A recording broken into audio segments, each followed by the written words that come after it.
After an off day to rest and clear the mind, it's time for another day of learning fundies and getting back into the swing of things as the Cotuit Kettleers take on the Harwich Mariners. And a pleasant good evening, everybody, and welcome to Kettle Talk, the official pregame show of the Cotuit Kettleers. I'm Jon Perez. These two teams met on opening night, and it was Harwich taking the game 8-3. But since then, these two teams have gone in opposite directions. Harwich has the best record in the league, while Cotuit sits alone in the basement at 1-9. But today is a new day, and the Kettleers sure could use a new day. They're just coming off a 10-4 loss to Orleans, their worst of the season. And in case you missed it, here are the highlights. Kettleers make their furthest trip of the season to Orleans to take on the Firebirds. Taylor Lehman from Penn State got the start for the Kettleers. Kirk McCurdy from Southern Mississippi got the start for the Firebirds. Bottom one, after Brian Miller reached on an infield hit, Riley Mahan from UNC hits a ground ball to second. Josh Shaw from St. John's boots the ball. Miller comes around to score 1-0 Orleans. Lehman came apart at the seams in the fourth inning with the bases loaded and Zach Kirtley from St. Mary's at the plate. Lehman serves up a bases-clearing double, and the Firebirds open up the scoring to 6-0. Bottom five, Mahan cracks an RBI single to left, and the rout is on. It's 9-0. Later that inning, Kirtley again slices a ball into left, his fifth run batted into the game, 10-0 Firebirds. There wasn't much offense tonight for the Kettleers, but Albie Wise from Cal State Northridge was able to provide some offense in the bottom of the eighth. He singles to left, Ricky Serm scores, but it wouldn't be enough as Cotuit loses 10-4.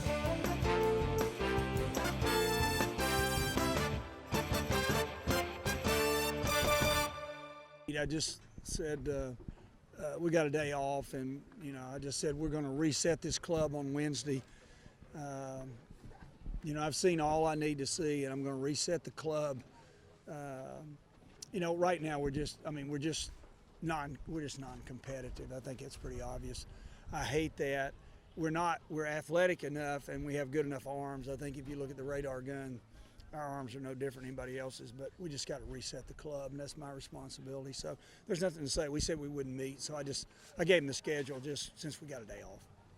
Most important thing is, we have a lot of fans that deserve to see the Kettleers play better than what we're playing, and I'm disappointed in that. And it's my responsibility, like I said, to reset it and figure out a way. And again, it's not how you start, it's how you finish, but you got to play well somewhere along the line before you get to the finish. After the loss on Sunday, Cotuit manager Mike Roberts said that he was done tinkering with the lineup and that he has a set starting rotation. He rolled out that new lineup on Monday against Orleans, and it didn't work out that well. He spoke with reporters after the game and was very blunt about changes moving forward. Right now we're just non-competitive. I think it's pretty obvious. I hate that. We're athletic enough, and we have good enough arms. I think if you look at the radar gun, our arms are no different than anybody else's, but we just got to reset the club, and that's my responsibility. So there's nothing to say. We said we wouldn't meet, so I gave them the schedule just since we got a day off. And resetting the club, what exactly does that mean? If you want to be there at noon Wednesday, you can find out yourself. Okay? You're welcome to be there. Is this really just like a reality check considering? No, it's not a reality. We've had a reality check for 10 games, so it's not a reality check. I haven't slept yet in Cotuit. No, it's just I think, again, these things momentum-wise happen sometimes. You look at the games that were 1-run, 2-run. We made a couple base run mistakes, a couple errors, and kind of gave away a couple of ball games that, so we could have been a little bit better. But we're just non-competitive, and we're good enough to be competitive athletically. And if you look at everybody on our roster, they started and did this and that and the other at their clubs just like all these guys did.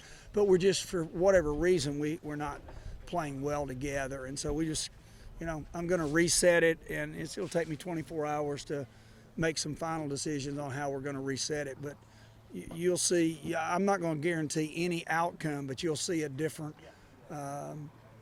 you'll see some difference. Let's just say that. In the next few days. No, I'm not concerned about mentally. These guys are young. I'm concerned about myself mentally. I'm not worried about them at all. They're young, and some of them it bothers and some it doesn't, and that's always true about clubs. Most important thing is, we have a lot of fans that deserve to see the Kettleers play better than what we're playing, and I'm disappointed in that. And, it's my responsibility, like I said, to reset it and figure out a way. And, again, it's not how you start, it's how you finish, but you got to play well somewhere along the line before you get to the finish. Yeah.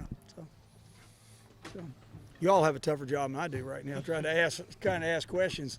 So, there's really not much to ask right now. It's just, it's all in the, you see it in the streaming and you feel it. And, again, it's I've been here before, not quite this deep. And if we didn't have good players, it would really worry. But we've got good players. For some reason, we're just not playing well together. And that's, it's any sport, you can't flip a switch, but nobody's, I assume, I don't watch pro basketball, but I'm sure there were millions and billions of people that watch pro basketball that said, I'm sure that, the Cleveland Cavaliers can't come back and win 3 in a row. That's what sports are for, and I think, the competition is really fun, and that's what we need to do. And sometimes you just have to up your competitiveness. You don't have to up your caliber of play, but you got to up how competitive you are. And so that's part of resetting and figuring out, how competitive are we with that. And skill level, everybody makes errors, and but right now I'm not sure we're very competitive. So I'm hoping we can find a little bit more of that. Okay. You mentioned the 2017 was probably one. I'm sorry. You mentioned the 2017 was probably one of your worst teams yet. Well, it wasn't talent-wise. There were several of those guys in the big leagues, That's what I was going to say. but they were young and immature, very young and immature.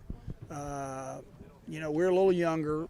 Probably I haven't looked at the other rosters. We're probably a little younger. We've probably 5 or 6 freshmen, and it's a crapshoot.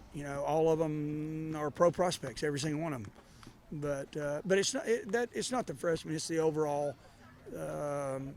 It's just kind of the overall way we're playing, and I'm willing to accept that again. I'm kind of old-fashioned like Bill Belichick. I'll look at him. I'll find a way. We'll light a fire under somebody.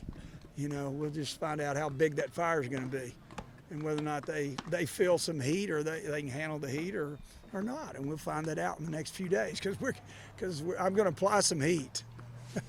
It'll be kind, it'll be loving, but it'll be warm. Okay. Look at the scoreboard for Monday night. The Harwich pitching staff continues to dominate. They've given up 2 runs in their last 4 games. Brewster continues to swing the bats well. Another game where they put up 10 or more runs as they brush aside Falmouth 11-6. Hyannis on the rise. Another win for the Harbor Hawks. It's a 3-game winning streak as they down Bourne 5-2. And Chatham continues its seesaw of a season. They get back to 500. So here are the standings. Cotuit has their work cut out for them. Harwich, the best record in the league, as we mentioned before. Orleans and Brewster are tied for second, followed by Chatham and YD. In the West, Bourne and Wareham are the top dogs, while Hyannis now has a 2-game lead over Cotuit. However, help is on the way for the Kettleers. They released Ricky Surham from Mount Olive and brought in Connor Simmons from Georgia Southern, and there you see the numbers. A better year for Simmons than last year. Opponents hit .224 against him this season. Welcome back to Kettle Talk. I'm here with Stanford outfielder Jack Klein. And Jack, this is your second year on the Cape. What were some of the differences between, maybe yesterday and, let's say, this date a year ago? They were pretty similar, honestly. At this point last year, we had a little slide as well, I think. But finally, we have all our guys here is one thing. We're not getting too many more, I don't think. So it's good to get, the full rosters here. Now this is what we got, so we're going to work with it. I think, obviously, we're having a little bit of a slide right now. But that can change in one day, man. You win today, then brand new start, That's what we talked about, resetting all day. So. Now, for you individually, do you feel much more at ease in the beginning of the season as opposed to the beginning of the season last year? Yeah, naturally. Anytime you come back to the same environment, you're going to feel a little more at ease. I think last year I had a good feel for what I was going to do out here. I knew that everyone here is a guy. Everyone here throws hard. Everyone's going to have tools. So not to get too high or too low with results and just keep playing, have fun, and try to enjoy it. I got the same host family, same coaching staff, so I came back to a great situation. Now let's talk about Stanford a little bit. The last name Klein holds a lot of weight. Obviously, your grandfather, Bud Klein, two-sport star, and then obviously with the baseball team. But you said that he was actually very modest and didn't brag about his stats, and it wasn't until, unfortunately, he passed away in 2011 where you really found out the legend of him. What was that like, and what were some of the stories you heard from him? Yeah, well, I think my grandpa was a very modest man, hardworking from that generation. You didn't really talk about your accolades or what you did in the past. It was always about what you're doing right now and what was going on in my life. Really asked about me more than him. It was interesting. Again, once he passed, and you get all these people kind of come out of the woodworks to pay their respects, and you start hearing stories. I think probably my favorite one is my dad was at a golf function or something, and somebody heard that my grandpa passed away. So he said, my dad said, "Hey, do you know my grandpa?" By chance, the guy said, "Oh, I do know that name. It's Bud Klein." And he was actually talking to Willie Mays, and Willie Mays looked him in the face and said, "That was the guy who got drafted before me, one overall." So it was a cool little moment, you know. Oh, geez, I don't know how you go from that. So, with that said, what were maybe some of the pressures of going to Stanford with that name, and then obviously turning into the player that you are? I think the pressure that I felt at first was obviously your name. I mean, my name's on the field, so I almost at first didn't want to go there just because I wanted to make my own name. But once I talked to Coach Marcus and kind of just had conversations with him, he made it very clear that, I mean, we got, I don't know how many scholarships, 12 or 13. We don't have time to give any charity with scholarships, so we want you to play. And that gave me a little bit of comfort. And my teammates, to be honest, not many of them knew that it was me because I don't talk about it, and it's not something I try to brag about. It is what it is. My grandpa was a great player. So instead of trying to hide from that, I kind of took it on like, yeah, I'm honored. I get a chance to play in the same outfield my grandpa did instead of running away from it. Now, it seems really well now, but there was a time in your Stanford career where you felt like just giving up. It wasn't clicking together. Absolutely. And then you get a call from your high school coach. What did Coach Stetcher say to you from St. Ignatius, I think college prep, just getting you back out of the funk that you were in? Yeah, I think when you're surrounded by baseball as much as you are in college sports, where you're waking up at 5 a.m. to go lift, and then you go to class and you're right back in baseball, sometimes you can forget that it's a game, and it's why I love to play the game. I kind of lost sight of why I like to play the game, to get dirty, to dive, all that stuff. That's the fun part. We're coming out here all day, and I mean, we're having fun, we're getting after it, but I'm lucky to do it. So I think when I talked to him, he just reminded me of practices at our little field behind a movie theater where the infield was terrible. We had to get the puddles out by digging with shovels, like little things like that. And it kind of just gets you back to why you play, why I love the game, why I fell in love with the game. So it's kind of that message, and I've kind of ran with it since. All right, Jack, I appreciate the time. That's Jack Klein. We got starting lineups coming up right after this. The Beach House Grill at Chatham Bars Inn Resort and Spa is the perfect spot for a seaside lunch or evening clamping. A proud member of leading hotels of the world.